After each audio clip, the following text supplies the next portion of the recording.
Barcha ayollar diqqatiga tezkor xabar. Assalomu alaykum hurmatli tomoshabin. Kanalimizga xush kelibsiz. Videoroliklarimiz ostida bir dona like tugmasini bosib qo'yishni yodingizdan chiqarmang. Sirdaryo viloyatining Xovos tumanida eriga tan jarohati yetkazgan ayolga sud hukmi o'qildi. Bu haqda Zamon dasturida xabar berildi. Ma'lum bo'lishicha, voqea erkakning kechasi mast holatda uyiga qaytib, oila a'zolariga nisbatan tajovuzli xatti-harakatlar sodir etishidan boshlangan. Ayol o'sha kuni turmush o'rtog'i o'zini, keyin farzandlarini ham haqorat qilib kaltaklaganini, o'g'lining do'pposlayotganiga chiday olmay, qo'rqitish niyatida pichoq olganligini bildirgan hamda aybini to'liq tan olib, suddan yengillik so'ragan.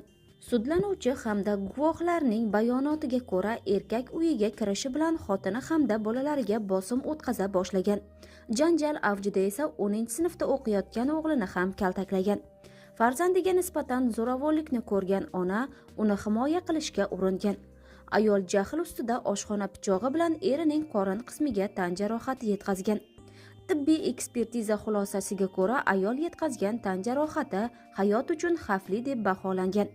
Sudda ko'rsatma bergan jabrlanuvchi erkak esa hozirda ayoli bilan yashaganini, o'sha kungi xatti-harakatini mast holda sodir etganini tan olgan hamda ayoliga nisbatan da'vosi yo'qligini bildirgan. Ayol sodir etgan jinoyati jinoyat tasnifiga ko'ra og'ir jinoyatlar turkumiga kiradi. Shu sababli sud ayolni Jinoyat kodeksining 126-moddasi 7-qismi bilan aybdor deb topib, ozodlikdan mahrum qilish jazosi tayinlagan. Biroq er-xotin yarashib olgani, da'vosi yo'qligi sababli tayinlangan jazo shartli hisoblanib, sud 1,5 yil muddatga sinov muddati belgilagan.